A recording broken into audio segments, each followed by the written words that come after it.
In this video, we're going to diagnose a P0300, and the car in question right now is the 1.8 liter Chevrolet Cruze 2011. So I'm going to take you through my process of how I figure this out. I am by no means an expert in diagnostics, but I could tackle simple misfire jobs like these, and I'll show you my process of getting it fixed. So let's go. All right, so first things first, we're going to scan the car and see what kind of codes we get. So for me, we're going to read the codes. 1.8 automatic. Okay, this is going to take a while. Okay, we're going to go read codes, DTC display. Okay, and the one we're after is this guy here. So forget all these are your oxygen sensor codes. So we're after this one here, P0300. All right, now we're going to go ahead and look at misfire data. All right, so we're just going to see the counter and then the history. Okay, so history misfire is going to be cylinder 1, 2, 3, and 4.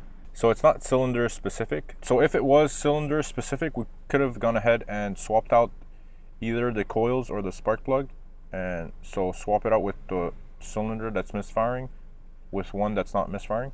So in the case of this Chevy Cruze, we can't swap out the coils because it's one long strip.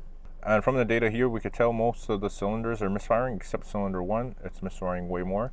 So there's no point of swapping out the spark plugs since all cylinders are misfiring. But right now we're not getting any current misfire. So let's see if we could get one.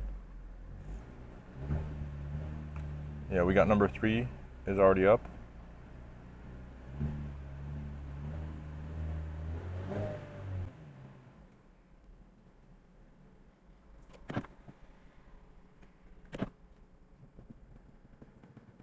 Okay, we got number 4 misfiring. Number 2. Okay, right now, because I'm filming, obviously, the car's not doing the misfire as much as it used to. Before, it was like a dead miss constantly. Right now, it's behaving pretty well. Okay, now we got misfire on cylinder 1. All right, now we're going to take a look at fuel trim data. All right, so short-term and long-term fuel trim are both close to 0, so that's a good sign. Now that's telling us that there's no fuel delivery issue, so nothing wrong with the injectors being stuck open or malfunctioning. And there's no vacuum leak as well as when we rev it, the numbers are not going crazy. So it's normal that it goes a bit rich.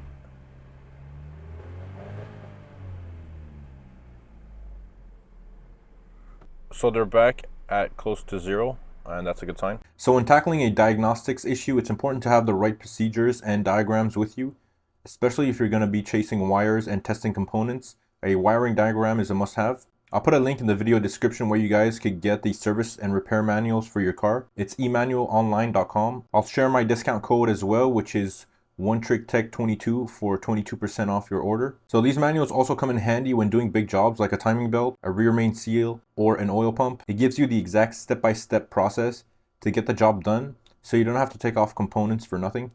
These guides will show you the correct way of doing the job, and it also gives you all the torque specs needed to complete that job. So head over to emmanualonline.com, hover over the catalog section, and you can choose from all these options.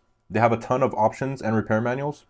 Click on car and enter your vehicle make, model, and year, and select the repair manual to purchase, or you could use the search bar directly. All right, so since I'm up to maintenance with this car, so I know which parts have been replaced and which haven't. So I know the fuel injectors are new and the spark plugs are new. Now the only one in question is going to be the ignition coil, and the ignition coil has been replaced about 7 years ago, so I'm suspecting that's the issue.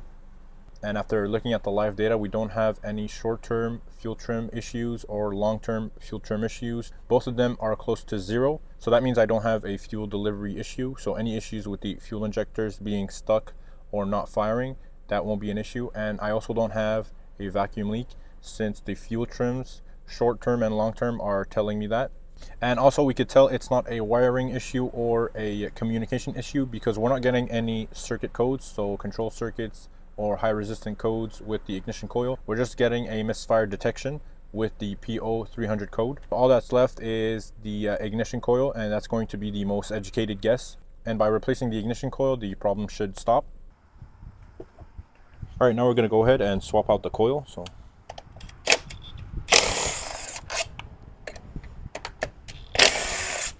So 2 T40 bolts. Unplug the connector. All right, now let's put in the new coil.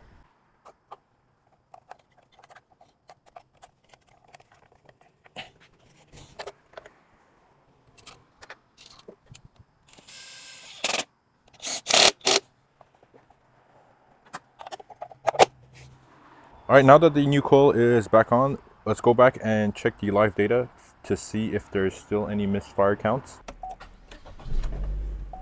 Okay, we got cylinder 3 that jumped for some reason. Current misfire count 2.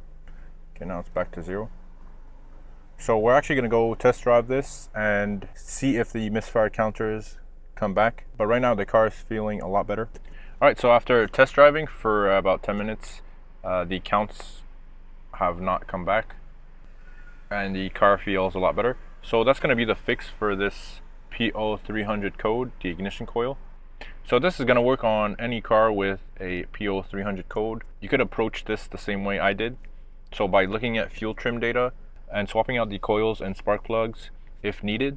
And like I said before, with all the data that I've gathered, this is going to be the most educated guess. And we were right this time. All right, guys, that's going to be it for this video. Hope you find it helpful. Hope you find it valuable. Make sure you like, comment, and subscribe for more videos like these. And I'll see you guys in the next one.